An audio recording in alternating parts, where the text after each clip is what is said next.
Ya baik, eh, selamat pagi Bu Rahmi dan teman-teman semuanya. Perkenalkan kami dari kelompok satu. Pada pagi hari ini kami akan melakukan presentasi. Topik yang diambil dari buku Cataloging and Classification, yaitu Introduction to Cataloging Classification. Ya, next.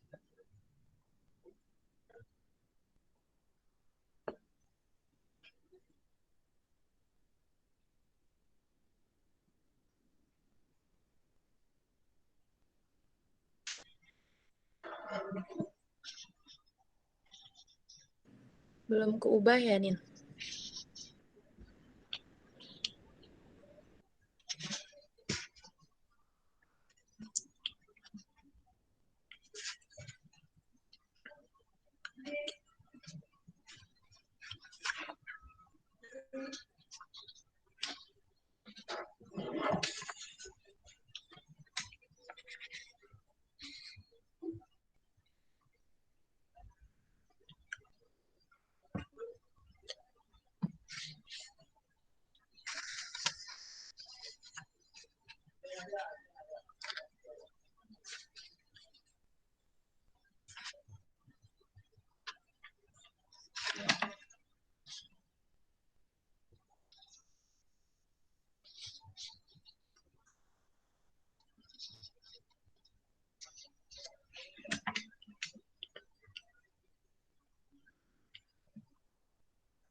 Ibu maaf sebentar ya, soalnya nggak keganti.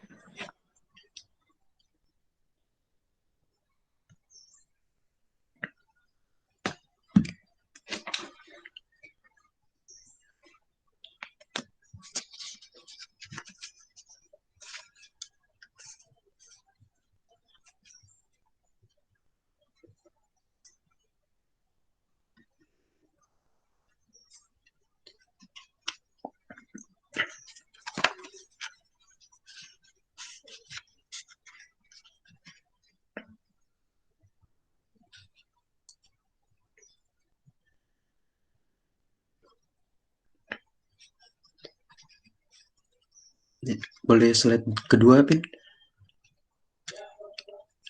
Ya. Materi yang akan kami bahas, yang pertama ada Information Organization, yang kedua katalog dan katalog objektif, yang ketiga card katalog dan OPEC, yang keempat cataloging and classification, dan yang terakhir ada summary-nya.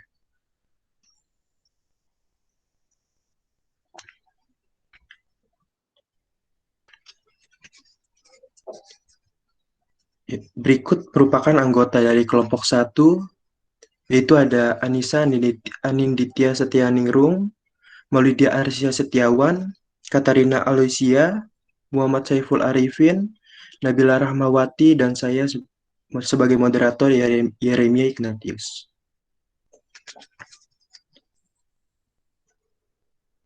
Ya, berikut Ibu Rahmi sendiri sebagai dosen pengampu mata kuliah metadata untuk temu kembali informasi.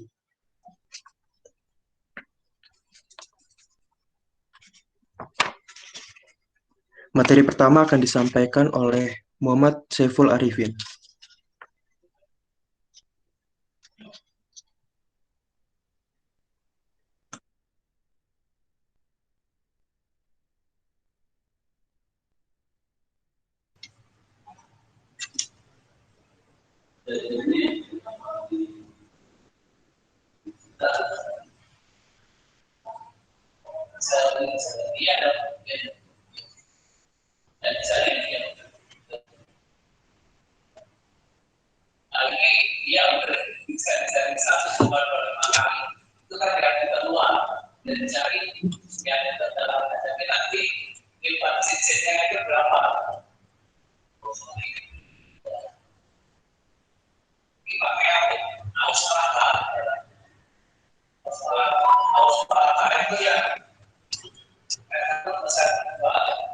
Terima kasih semuanya. Selamat pagi, Bu Rahmi dan teman-teman. Ya, di subbab yang pertama tentang information organization, izinkan saya sedikit mengulas apa yang telah ada di buku yang telah diberikan dan beberapa referensi yang saya dapatkan.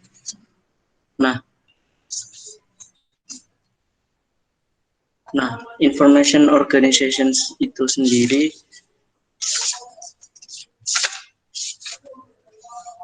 sebuah information organization memiliki objek. Nah, objek dari organization itu sendiri merupakan information. Nah, objek information tersebut bisa dinamakan dengan bibliografi kontrol. Nah, menurut Hegler 1997, kontrol bibliografi sebagai jumlah dari semua operasi praktis yang dilakukan pustakawan untuk mengatur dokumen dan deskripsinya sehingga yang relevan dapat ditempatkan paling langsung dan paling efisien dalam menjawab kebutuhan pengguna yang telah diekspresikan. Nah, penyelenggaraan informasi dalam perpustakaan dan informasi disebut sebagai kontrol bibliografi. Nah, 3 fungsi kontrol bibliografi menurut Tyler. Yang pertama yaitu mengidentifikasikan atau menemukan item bibliografi tertentu. Yang kedua yaitu menyusun atau mengumpulkan materi yang terkait. Dan yang ketiga mengevaluasi atau memilih item yang paling sesuai yang berisi informasi yang diperlukan. Jadi kontrol bibliografi ini memang benar-benar ditujukan kepada pemustaka supaya lebih cepat dan lebih efisien dalam mencari informasi. Nah, kontrol bibliografi ini merupakan suatu tugas yang diemban pustakawan atau organisasi informasi agar pemustaka bisa mendapatkan informasi lebih cepat dan lebih efisien itu. Nah, selanjutnya yaitu katalog and katalog objektif. Nah, perkembangan katalogisasi lebih tepatnya kepada perkembangan tujuan katalogisasi terbagi menjadi 3. Yang pertama yaitu aturan Carter yang diinisiasi oleh Charles M. Carter pada tahun 1876. Yang kedua yaitu prinsip Paris yang diinisiasi oleh IFLA 1961 dan yang ketiga yaitu FRBR atau Pak Taufik biasanya menyingkat dengan FRBR, yaitu Functional Requirement for Bibliographic Record. Nah, aturan Carter ini mengatakan bahwa tujuan dari katalogisasi yang pertama yaitu to enable a person to find a book. Jadi untuk menemukan untuk seseorang mampu menemukan sebuah buku. Dan yang kedua yaitu to show what the library has. Dan yang kedua yaitu bagaimana perpustakaan itu menunjukkan suatu koleksinya. Dan yang ketiga yaitu to assist in the choice of a book. Jadi untuk menjadi asisten pilihan-pilihan buku yang dibutuhkan dari seorang pemustaka. Nah, aturan yang pertama ini digantikan oleh aturan yang kedua yaitu prinsip Paris. Tepatnya bukan digantikan sih, lebih ke dilengkapi dengan aturan ini, yaitu yang mengatakan adalah IFLA pada 1961 mengatakan bahwa whether the library contain particular book specified. Jadi perpustakaan lebih ke spesifik. Jadi kontrol bibliografinya lebih spesifik dan lebih mudah dimengerti oleh pemustaka. Nah, yang kedua, aturan ini mengatakan which work by a particular author and edition. Jadi pemustaka bisa memilih karya berdasarkan jenis autornya dan edisi-edisinya. Jadi prinsip Paris ini lebih ke spesifik lagi daripada aturan Carter. Nah, yang ketiga yaitu FRBR. atau Verber ini ke kurang lebih 2009 kalau tidak salah. Mohon dibenarkan nanti apabila salah. Nah, fungsional requirement for bibliographic record ini fungsinya lebih terperinci lagi, lebih jelas, dan itu dikatakan pada sebuah pertemuan. Nah, ini menunjukkan poin-poinnya. Yang pertama, bisa find, identify, select, and obtain. Jadi disingkat FISO. Nah, untuk lebih jelasnya nanti bisa dilengkapi dengan selanjutnya, dilengkapi oleh teman saya. Selanjutnya saya akan menjelaskan tentang Verber and di 2019 edition. FRBR atau adalah kepanjangan singkatan Functional Requirement for model data verifikasi yang didasarkan untuk menemukan, mengidentifikasi, memilih, dan memperoleh dalam kaitannya dengan entitas. Arifin di-mute dulu supaya suaranya Maulida kedengeran. Oh iya Bu, maaf.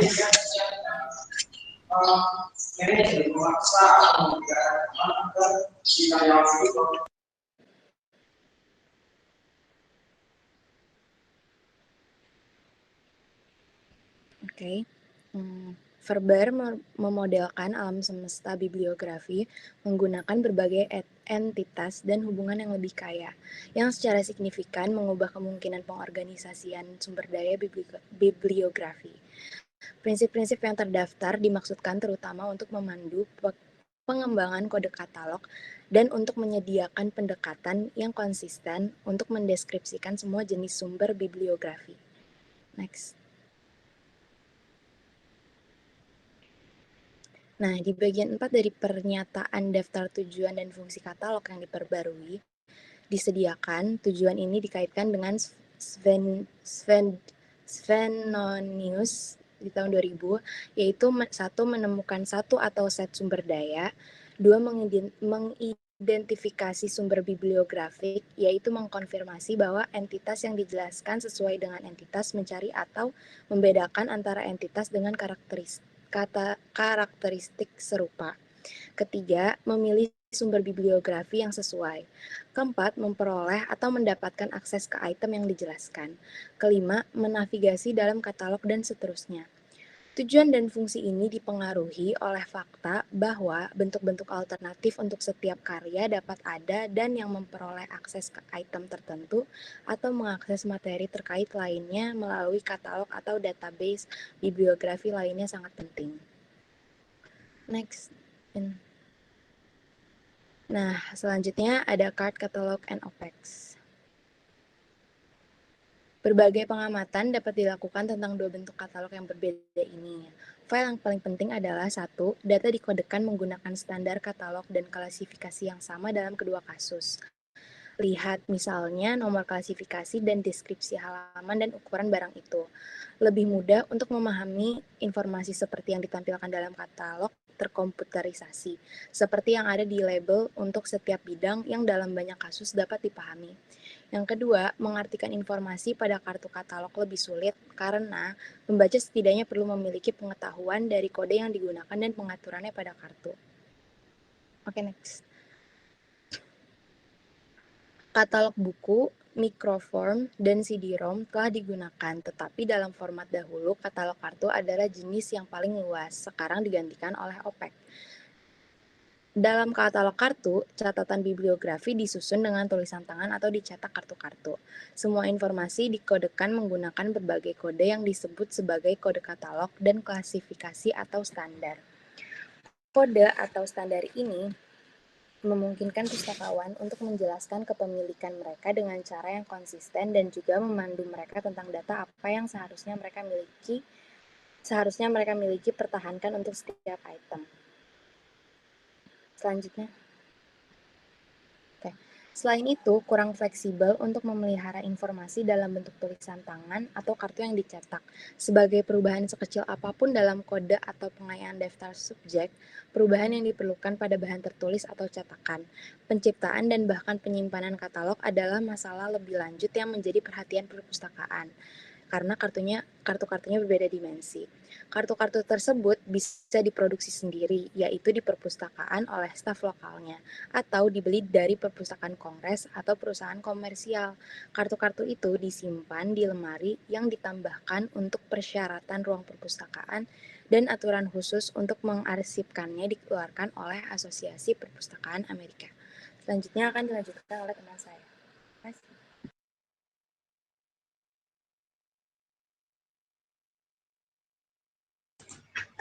Selanjutnya saya akan menjelaskan tentang access point, headings, main, and ended entries, tracing, dan service.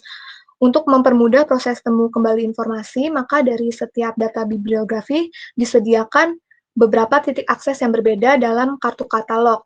Titik akses sendiri merupakan titik masuk untuk menemukan bibliografi tertentu. Titik akses berada di bagian atas kartu katalog yang disebut dengan headings atau tajuk. Di sini ada satu contoh dari satu data bibliografi yang memiliki 3 kartu katalog. Ini adalah kartu katalog yang pertama, merupakan entry utama yang menggunakan tajuk pengarang. Nah, entry utama ini biasanya menggunakan tajuk pengarang, baik nama orang maupun badan korporasi, namun bisa juga menggunakan tajuk judul bila pengarang itu tidak diketahui. Nah, yang bagian bawah ini ada tulisan tracing to other headings. Tracing atau jejakan katalog itu merupakan fungsinya itu untuk menunjuk tajuk lain yang ada pada data bibliografi. Next. Nah, di sini ada kartu kedua dan kartu ketiga. Dua-duanya ini merupakan entry tambahan. Kartu kedua ini menggunakan tajuk subjek dan kartu yang ketiga menggunakan tajuk series. Entry tambahan sendiri merupakan salinan entry utama yang ditambahkan tajuk.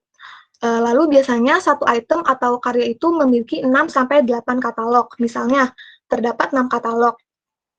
Pembagiannya itu bisa kartu pertama menggunakan tajuk pengarang, kartu kedua, ketiga, keempat menggunakan tajuk subjek, kartu kelima menggunakan tajuk series, dan kartu yang keenam adalah kartu service yang merupakan kartu inventaris yang berisi informasi tambahan seperti jumlah eksemplar judul yang dimiliki oleh perpustakaan, harga, dan status masing-masing salinan, misalnya rusak. Next. Di sini ada jenis-jenis kartu katalog. Yang pertama, author katalog, yaitu disusun sesuai nama pengarang atau editor berdasarkan abjad. Kedua, title katalog, katalog yang disusun sesuai judul karya berdasarkan abjad. Ketiga, dictionary katalog, katalog yang ditemukan di seluruh entry, yaitu pengarang, judul, series, subjek, dan sebagainya disusun dalam satu urutan abjad. Ketiga, ada keyword katalog atau katalog subjek, yaitu katalog yang disusun sesuai kata kunci berdasarkan abjad. Keempat, ada systematic or classified katalog, yaitu katalog di mana entry pengarang dan judul karya disusun berdampingan dengan entry berbasis subjek yang biasanya memiliki judul numerik, mewakili subdivisi tertentu dari suatu subjek. Dan yang terakhir ada service katalog, yaitu katalog yang entry-nya disusun menurut urutan rapi. Next. Berikutnya authority file. Authority file ini berfungsi untuk menjaga keseragaman di seluruh headings atau tajuk yang berisikan bentuk resmi dari headings yang digunakan dalam katalog. Proses pemeliharaan authority file disebut dengan authority control. Selanjutnya akan dijelaskan oleh Katarina.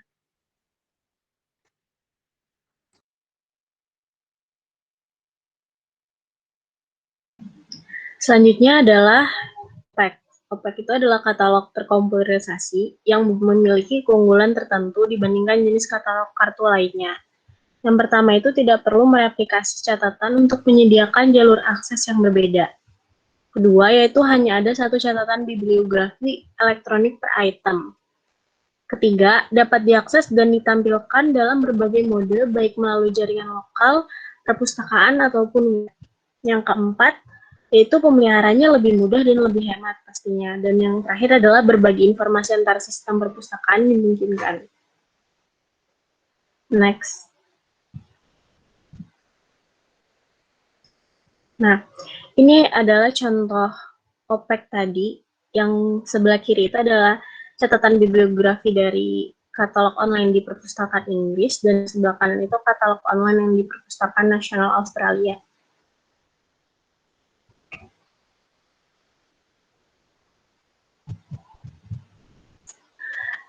Catatan bibliografi digital dan data otoritas ini dikodekan menggunakan format March 21. Dan gambar di samping ini menunjukkan bagian dari March 21 untuk sebuah buku oleh Is Venonius, seperti yang ditampilkan di British Library.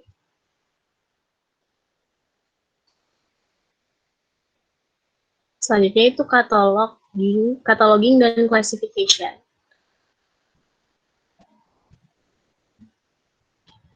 Ya, descriptive cataloging. Katalogisasi adalah jumlah tindakan yang diperlukan untuk mengembangkan, mengelola, dan memelihara katalog catatan bibliografi. Katalog deskriptif berkaitan dengan deskripsi sumber daya dan penentuan titik akses. Tujuan dari tugas ini adalah untuk mengidentifikasi karya tersebut dan membedakannya dari karya lain oleh penulis yang sama atau dengan judul yang sama atau pada subjek yang sama. Kemudian ini ditampilkan dalam katalog menggunakan beberapa pengkodean standar, misalnya ACR2 atau RDA. Tugas selanjutnya adalah spesifikasi titik akses. Seperti yang sudah dibahas sebelumnya, itu adalah cara yang mungkin digunakan pengguna untuk mencari objek bibliografi. Titik akses adalah nama penulis atau judul atau varian judul, judul seri atau nama orang lain, misalnya ilustrator atau editor, lalu badan usaha yang terkait dengan karya tersebut. Selanjutnya akan dijelaskan oleh teman saya. Baik, subjek cataloging. Langkah kedua dalam katalog adalah pengkatalogan subjek, yang sering juga disebut sebagai analisis subjek. Di tahap ini berkaitan dengan identifikasi sifat intelektual item, yaitu tentang apa item tersebut. Katalog subjek dibagi lebih lanjut ke dalam klasifikasi dan penugasan judul subjek. Secara umum, klasifikasi merupakan proses pengaturan objek ke dalam kategori. Di perpustakaan, klasifikasi berkaitan dengan penentuan subjek utama sebuah karya dan penugasan notasi tertentu. Ini digunakan untuk tujuan pengambilan dan juga untuk memesan item dalam katalog sistematis dan untuk rak item dengan item lain pada subjek yang sama. Adapun juga skema klasifikasi yang digunakan, misalnya LCC ataupun DDCC, yang proses akhirnya itu dengan menetapkan numerik atau kode alfanumeris ke item, yang disebut sebagai kelas item atau nomor kelas. Nomor kelas sendiri berfungsi sebagai dasar untuk menentukan nomor panggilan untuk item, yang merupakan kode unik yang ditetapkan oleh katalog untuk menentukan lokasi item di rak. Ya, next pin. Ya. Speeding up cataloging practice and service. Maaf, ada sedikit typo. Aturan pengkatalogan. Pengkatalogan adalah tugas yang membutuhkan pemahaman menyeluruh tentang praktik dan standar pengkodean dan kebijakan perpustakaan setempat, sehingga berbagai praktik dan layanan dikembangkan untuk mempercepat proses dan menggunakan kembali deskripsi item. Tapi mengapa butuh untuk mengubah catatan bibliografi? Untuk beberapa alasan, skema klasifikasi yang berbeda dapat digunakan secara lokal, yang berarti kelas yang berbeda dan nomor panggilan keaslinya, atau jenis katalog yang berbeda, misalnya diklasifikasikan alih-alih alfabet, sehingga judul dapat diadaptasi. Tetapi dalam hal apapun, saling katalog dapat mempercepat proses, mengurangi biaya, dan memfasilitasi berbagai data. Berikutnya akan dijelaskan oleh Anissa. Selanjutnya adalah cataloging and classification codes and formats. Untuk menghasilkan konsistensi dalam melakukan pengkatalogan dan pengklasifikasian, ada berbagai macam kode dan format pertukaran yang dikembangkan dan hingga sekarang masih terus berkembang untuk menemukan format data baru dan kebutuhan berbagi informasi. Secara umum, penggunaan skema standar pengkodean memastikan bahwa fungsi katalog yang diinginkan dapat tercapai. Namun, ada beberapa standar utama yang dapat digunakan. Standar-standar ini akan dijelaskan pada bagian selanjutnya. Next. Berikut merupakan beberapa contoh skema pengkodean. Yang pertama ada ACR2 yang merupakan kumpulan peraturan untuk mendeskripsikan sumber daya. Kedua, RDA. RDA itu merupakan aturan untuk mendeskripsikan sebuah item dan hubungan antar item. Kemudian ada DDC yang dirancang oleh Melville Dewey pada tahun 1876 untuk mengklasifikasikan buku. Kemudian ada LCC yang merupakan sistem klasifikasi untuk mengorganisasi dan mengatur koleksi. Kemudian ada LCSH merupakan thesaurus pada judul subjek yang digunakan dalam catatan bibliografi. Kemudian yang terakhir ada MARC 21. MARC ini merupakan sebuah format digital yang digunakan untuk penataan catatan bibliografi. Selanjutnya, yang terakhir ini adalah kesimpulan atau summary. Kontrol bibliografi adalah serangkaian tugas untuk mengatur objek di perpustakaan. Membuat katalog dan klasifikasi, membuat rekaman bibliografi yang kemudian disusun dalam katalog. Dan dalam melakukan semua tugas ini, standar pengkodean digunakan untuk menjaga konsistensi antar perpustakaan. Sekian dari presentasi kelompok kami, saya kembalikan kepada Yere. Ya. Baik, sekian presentasi dari kelompok 1. Apabila ada kesalahan kata atau penyajian yang menyinggung, mohon dimaafkan yang sebesar-besarnya. Terima kasih. Selanjutnya akan ada sesi tanya jawab. Apabila ada pertanyaan, boleh langsung ditanyakan. Mungkin dibuka 6 pertanyaan terlebih dahulu. Saya boleh bertanya? Ya, boleh. Ya, nama saya Najma Mutia dari kelompok 6. Saya ingin bertanya, dengan adanya OPEC ini, apakah kartu katalog masih digunakan? Lalu ketika menggunakan katalog kartu, apakah semua tipe yang tadi disebutkan itu harus digunakan secara bersamaan? Terima kasih.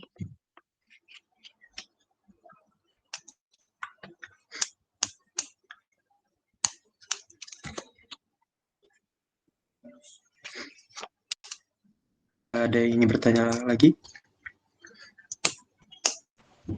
Saya Mevi Indriani dari kelompok 5. Saya ingin bertanya, dalam sistem OPEC, kan salah satu keunggulannya adalah tidak perlu mereplikasi catatan untuk menyediakan jalur akses yang berbeda. Nah, tolong jelaskan maksud dari menyediakan jalur akses yang berbeda ini bagaimana? Terima kasih.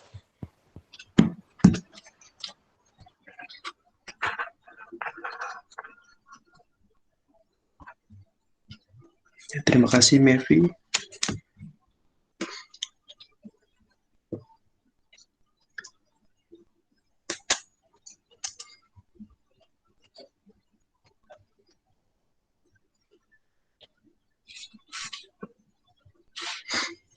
Ya, ada yang ingin bertanya kembali?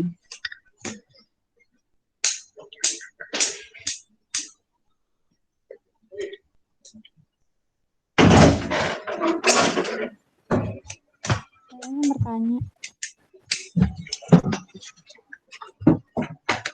Ya, Mbak Itmaina. Saya Itmaina dari kelompok 3. Terkait dengan CAR, katalog, dan OPEC, mengapa kurang fleksibel untuk memelihara informasi dalam bentuk tulisan tangan atau kartu yang dicetak? Apakah ada alasan mengenai hal tersebut? Dan juga kartu-kartu yang berbeda dimensi, itu maksud dan saya berikan contohnya. Terima kasih.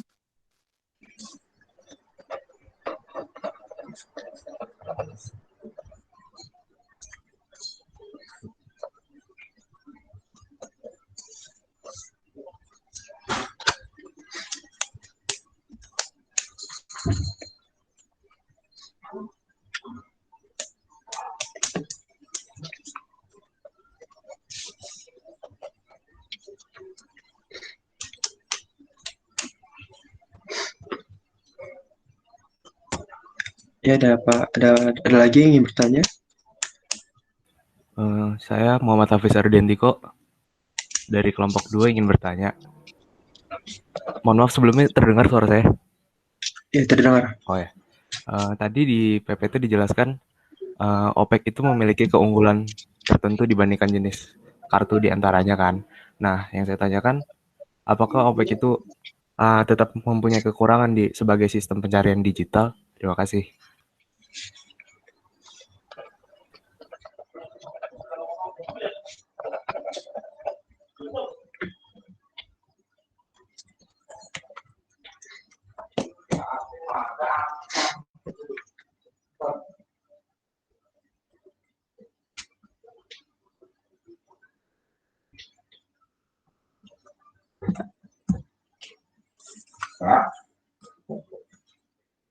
Belajar, Kak.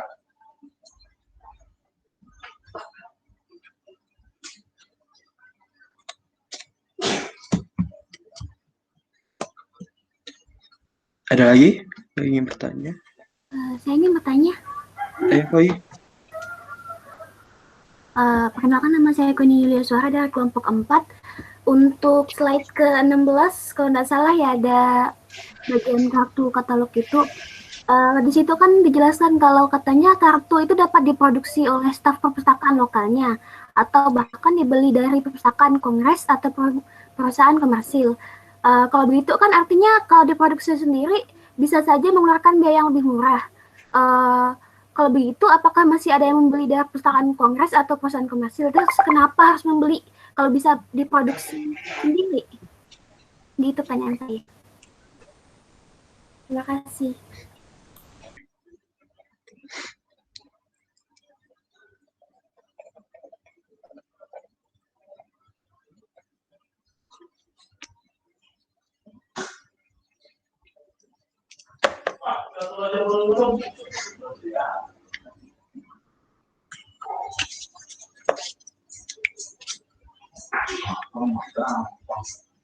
Ya, satu pertanyaan lagi, apakah ada yang ingin bertanya?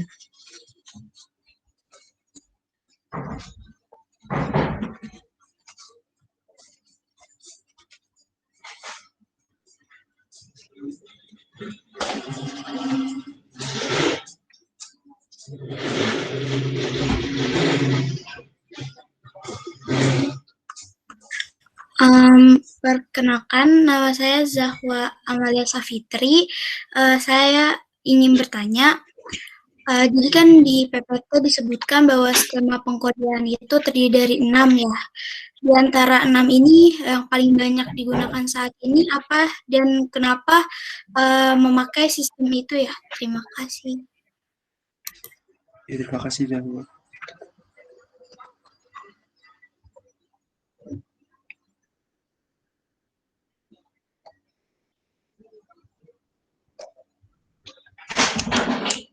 Baik, untuk menjawabnya, Brahmi, apakah boleh diskusi sebentar?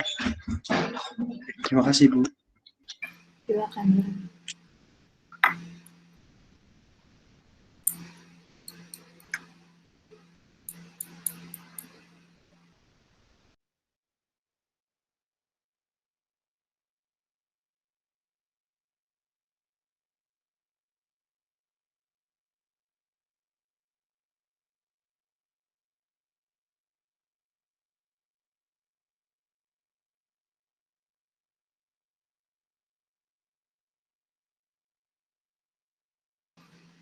Sambil menunggu kelompok 1 berdiskusi, saya pengen tanya dong sama kalian. Satu, apakah kalian tidak berteman gitu ya dengan kakak kelas kalian? Sama yang kedua, kalau misalkan di mata kuliah lain ada nggak sih pertemuan asinkronus kayak gini yang setiap minggunya ada 1 kali pertemuan tatap muka? Karena kan di peraturan FIB kalau nggak salah setiap minggunya bisa sampai 1 jam untuk pertemuan sinkronus. Apakah mata kuliah yang lain seperti ini atau enggak? Iya, ada yang mau jawab? Siapa tadi yang mau jawab? Saya izin jawab, saya masih ada, Bu. Ada ya? Pengindeksan subjek juga tatap muka? Tapi Pendidikan subjek ya, tatap muka. MPKT ya, kalau nggak salah MPKT universitas juga.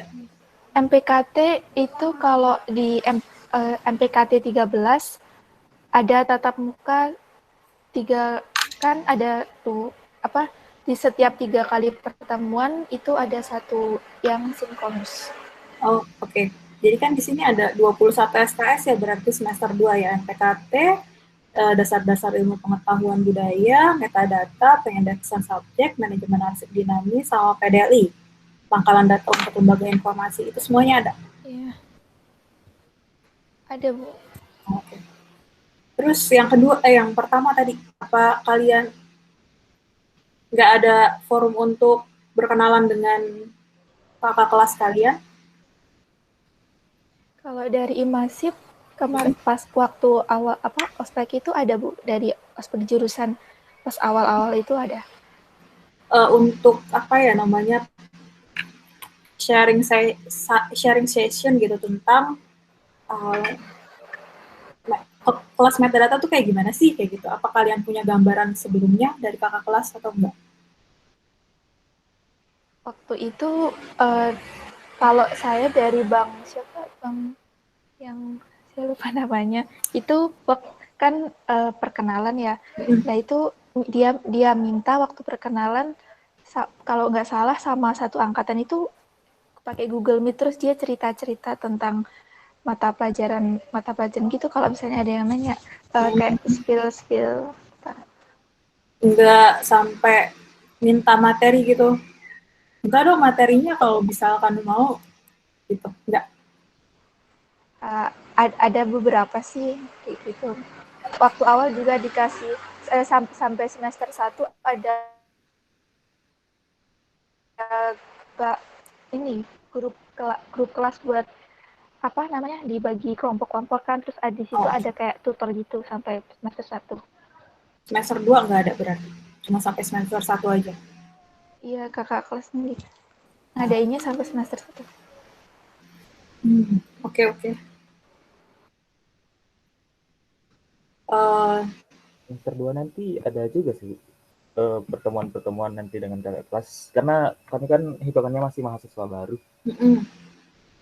Nanti menjelang UTS mungkin. Sekarang kita boleh sih minta materi dengan kakak kelasnya. Soalnya ada grup belajar dari R&D. Oke. Fadil ya? Sama siapa ya satu lagi? Saya lupa. Oke. Sip. Terus abis itu untuk kelompok 1, ini sambil kelompok 1 diskusi ya. Untuk kelompok 1, materi ini kalian buat sendiri, nggak minta sama kakak kelas?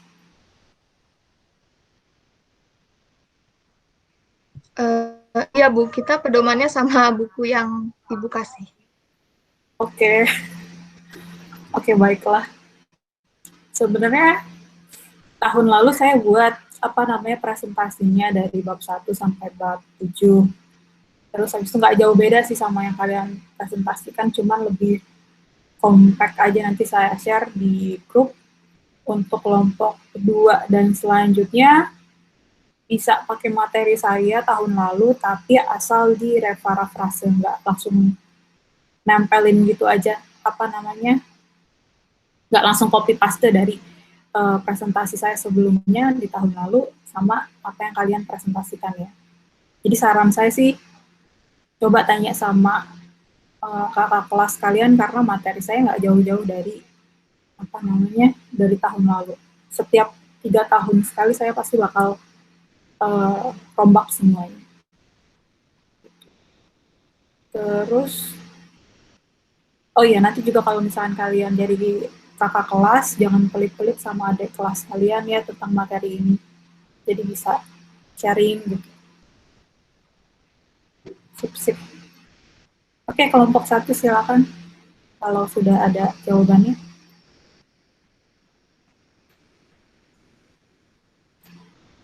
Terima kasih Mevi sama Rafli sudah sharing tadi. Ya, saya akan mulai menjawab pertanyaannya Bu dari kelompok 2 terlebih dahulu. Jadi kan pertanyaannya adalah kelemahan dari OPEC. Nah, mengambil dari jawaban dari Bapak Hermanto di Universitas Sumatera Utara 19 tahun 2007 itu ada dua kekurangannya. Yang pertama itu adalah belum semua bahan pustaka itu masuk ke daftar data komputer. Jadi pengguna itu mengalami kesulitan untuk melakukan penelusuran. Terus yang kedua itu adalah tergantung aliran listrik. Jadi kalau kartu katalog yang nggak online kan kalau mati lampu juga kita bisa pakai kan. Tapi kalau OPEC ini kalau mati lampu kita nggak bisa melakukan penelusuran gitu. Nah, selanjutnya adalah ini tergantung dari perpustakanya sih. Jadi kayak kalau kurang ketersediaan komputer, pasti penelusuran secara online itu bakalan lebih susah gitu. Bagaimana kelompok 2? Baik, terima kasih Catherine penjelasannya. Ya. Oke, saya akan menjawab pertanyaan kelompok benar. Pertanyaannya Mutmainah dari kelompok 3 yang terkait ini ya, kenapa kurang fleksibel. Kenapa kurang fleksibel? Karena kelemahannya itu, kalau di perpus itu tuh satu laci katalog cuma nyimpen satu jenis entry doang. Jadi pengguna harus sering ngantri buat nggunainnya, terutama kalau ngelakuin penelusuran melalui entry yang sama. Nah, terus maksud dari kartu-kartu yang berbeda dimensi itu tuh maksudnya beda dimensi tuh beda ukurannya di mana kartu-kartu bisa diproduksi oleh tadi perpustakaan yang beda-beda kan. Nah, kalau ukuran kartunya, semua kartu katalog yang ada di perpustakaan itu ukurannya 7,5 kali 12,5 cm. Isi setiap entry itu ada 3, pengarang, judul, dan subjek. Nah, itu ditulis pada satu kartu. Terus selain katalog kartu itu, ada juga berbentuk kumpulan kertas atau yang berupa lembaran berukuran 7,5 kali 12,5 cm atau 10 kali 15 cm. Itu disebutnya katalog buku. Nah, yang terakhir itu ada juga bentuk katalog yang diminati banyak orang saat ini, yaitu katalog terbacakan mesin, yaitu OPEC, singkatannya dari Online Public Access Catalog. Jadi kalau misalnya untuk yang maksud dari kartu-kartu yang berbeda dimensi, lebih ke ukurannya beda-beda kali ya. Gimana Mutmainah? Ngerti nggak? Terima kasih. Terima kasih.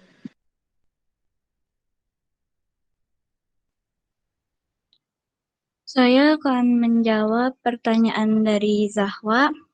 Jadi skema pengkodean yang paling banyak digunakan itu AACR2. Karena AACR2 ini tuh merupakan pedoman internasional yang sudah digunakan di beberapa perpustakaan internasional. Tapi ada juga beberapa perpustakaan yang sudah menerapkan RDA sebagai standar skema pengkodean mereka. Tapi AACR2 ini memang masih sering digunakan dalam melakukan pengkodean deskriptif pada perpustakaan. Bagaimana Zahwa, sudah menjawab? Sudah, terima kasih Anin. Terima kasih Zahwa.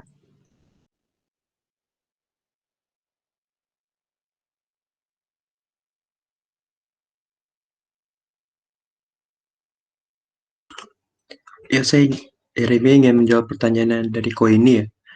Kenapa harus membeli kalau bisa diproduksi staf sendiri kok?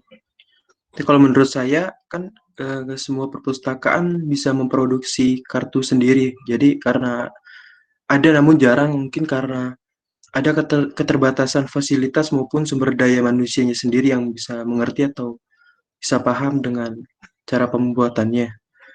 Jadi untuk biaya produksi sendiri mungkin lebih memakan banyak biaya kalau produksi sendiri karena yaitu harga mesin ataupun SDM itu sendiri. Jadi bisa lebih murah dan efisien untuk membeli ya karena kalau kongres atau komersil itu sudah menjadi tugasnya, jadi mereka mencetak banyak untuk bisa disalurkan ke banyak perpustakaan. Itu karena pendapat saya saja. Apakah sudah terjawab kok ini? Oh ya, terima kasih atas pendapatnya. Menghargai pendapat Yeremia. Terima kasih karena sudah menjawab. jawab kok. Baik, terima kasih kok ini. Halo, sebelumnya saya ingin berusaha menjawab pertanyaan dari Mevi Indriani, yang mana pertanyaannya maksud dari mereplikasi catatan untuk menyediakan jalur akses yang berbeda itu bagaimana. Nah, yang dimaksud dari jalur akses yang berbeda itu, jadi di sistem operasi open source itu memiliki beberapa jenis. Nah, salah satunya ini adalah OPAC. Nah, beberapa sistem operasi open source selain OPAC ini membutuhkan yang namanya replikasi agar data dan objek-objek database itu bisa berhubungan dan sinkron satu sama lain. Nah, kalau OPAC itu sendiri keuntungannya tidak perlu untuk menyinkronkan objek-objek database itu. Jadi OPAC tidak perlu mereplikasi jalur akses yang berbeda itu. Dia sudah punya fitur otomatis menggabungkan antara data dan objek-objek database dari satu ke yang lainnya. Begitu Mevi, apakah ada yang masih mengganjal? Saya merasa belum terjawab ya, yang maksudnya yang jalur akses yang berbeda itu bagaimana? Tadi kayaknya baru dijelaskan tentang mereplikasinya, tapi jalur akses yang tentang jalur akses yang berbedanya saya belum masuk. Oke. Jadi menurut saya pribadi ini jalur akses yang berbeda itu maksudnya ya itu tadi kan kita mereplikasi. Jadi kalau mereplikasi itu lewat jalan lain gitu loh, kayak diarahkan ke jalur yang lain. Nah, jadi kalau OPAC itu tidak perlu diarahkan ke jalur akses yang itu, ke database yang lainnya gitu. Nah, kalau sistem operasi open source yang lain itu dia perlu melewati. Jadi tuh jalur akses tuh kayak apa ya? Ya kurang lebih seperti itulah. Jadi kalau OPAC tidak perlu keluar jalur karena sudah tersatukan. Nah, kalau open source yang lain dia perlu replikasi dengan melewati jalur yang lain. Mungkin Bu Rahmi bisa membetulkan atau meluruskan apa yang saya usaha jawab. Terima kasih. Makasih Arifin. Iya, Mevi. Selanjutnya, saya akan menjawab pertanyaan dari Najma kelompok 6. Dengan sudah adanya OPEC, apakah kartu katalog masih digunakan? Menurut saya, itu tergantung perpustakaannya sendiri, apakah mereka ingin menggunakan OPEC atau kartu katalog. Tapi saya rasa penggunaan OPEC ini akan lebih mendatangkan banyak manfaat. Yang kedua, lalu ketika menggunakan katalog kartu, apakah semua tipe yang telah disebutkan harus digunakan secara bersamaan atau tidak?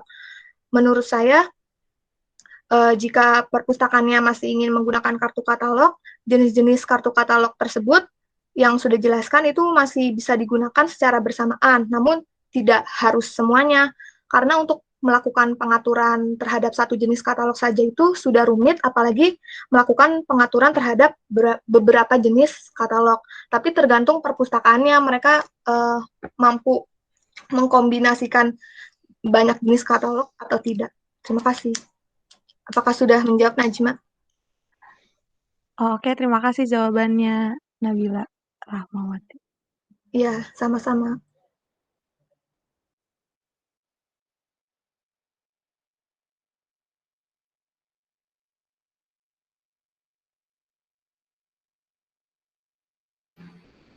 Sudah terjawab ya semuanya ya? Iya, sudah Bu. Kira silakan ditutup. Baik, terima kasih semua teman-teman Ibu Bu Rahmi. Sekian dari Terima kasih.